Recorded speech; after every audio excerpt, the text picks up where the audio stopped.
Good morning Banaras. Studio की घड़ी में हो रहे हैं 7:46 AM और आज है मंगलवार यानी कि 2 अगस्त 2022 और आज मैं हूं आपके साथ आपका दोस्त और होस्ट अरविंद। तो क्या हाल है बनारस, सब बढ़िया ना? अरे हम बनारसियों का हाल कभी खराब हो भी नहीं सकता क्योंकि अरे भैया हम लोगों के ऊपर महादेव की कृपा है। अरे हाँ, महादेव से याद आया कि आज है नाग पंचमी और गुरु नाग पंचमी को तो हमारी अलग ही ठाठ है। कैसे?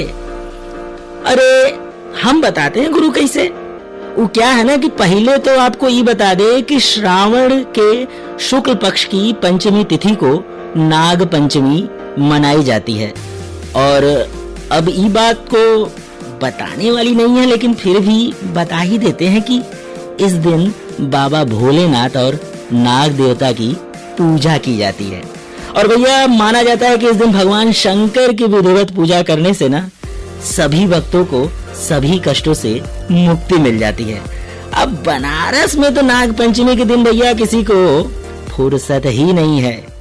कोई पूजा पाठ में व्यस्त है तो कोई दंगल अखाड़े में व्यस्त है, तो किसी को मऊर देखने जाना है और किसी को नाग कुआं पर जाना है। अरे भैया बाबा का दर्शन करने। अब नाग कुआं के बारे में आपको थोड़ा बता देते हैं कि बनारस के जैतपुरा क्षेत्र में एक ऐसा कुआं है जिसके बारे में मान्यता है कि इसकी अथाह गहराई नागलोक तक जाती है। कारकोटक नाग तीर्थ के नाम से प्रसिद्ध इस कुएं की गहराई कितनी है, इस बात की जानकारी किसी को नहीं है। तो भैया नाग देवता सभी को खुशहाल, स्वस्थ और निरोगी रखे, यही कामना हम ईश्वर से करते हैं। गुरु बनारस जो है ना अपने आप ही में एक अद्भुत और जीवंत नगरी है। हर दिन पर्व, त्योहार, मजा मस्ती और ठाट। अब आज ही लीजिए, पूरा दिन अखाड़े पर कुश्ती, दंगल और दांव पेच, गदा, मुगदर यही सब चलेगा। और सबसे मजेदार बात यह है कि इन अखाड़ों पर जो प्रतियोगिता होगी ना उसमें जीतने वालों को तो पुरस्कार मिलेगा ही, लेकिन हारने वाले को भी मिलेगा। पता है आपको क्या? जी हाँ, मुट्ठी भर चना, ताकि खाओ चना और फिर से लग जाओ जीत की तैयारी में।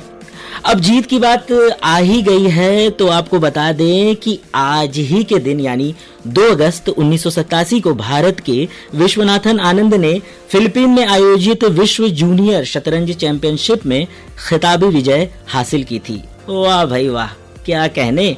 और आज ही के दिन अमेरिका में पहली जनगणना हुई थी। हमारे राष्ट्रीय ध्वज तिरंगे की रचना करने वाले पिंगली वेंकैया का जन्म भी 2 अगस्त 1878 को हुआ था। 1955 में आज ही के दिन सोवियत संघ ने परमाणु परीक्षण किया था। और आज ही के दिन भारत की पहली महिला राजनयिक मुथुकम्मा चुहुवेलिया वेलियप्पा 2 अगस्त 1970 को हंगरी की राजदूत नियुक्त हुई थी। अब जब बातें आज ही की हो रही हैं तो जानते हैं कि आज देश और बनारस में क्या कुछ है खास। तो दोस्तों, अचिंता सेवली ने कॉमनवेल्थ गेम्स की भारोत्तोलन स्पर्धा में भारत का स्वर्णिम अभियान जारी रखते हुए पुरुषों के 73 किलो वर्ग में नए रिकॉर्ड के साथ बाजी मारकर देश को तीसरा पीला तमगा दिला दिया है। वाह भाई वाह।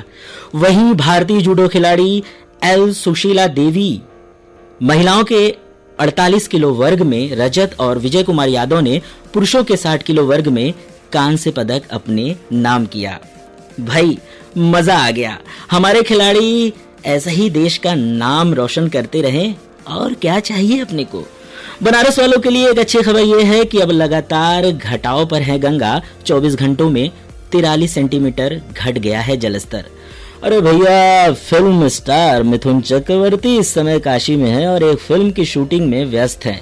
परंतु बनारसी मस्ती के लिए उन्होंने समय निकाल ही लिया और घूमने के बाद कहा, वाह रे बनारस, बना हुआ रस। दादा आपको भी महादेव लंबी उम्र दें।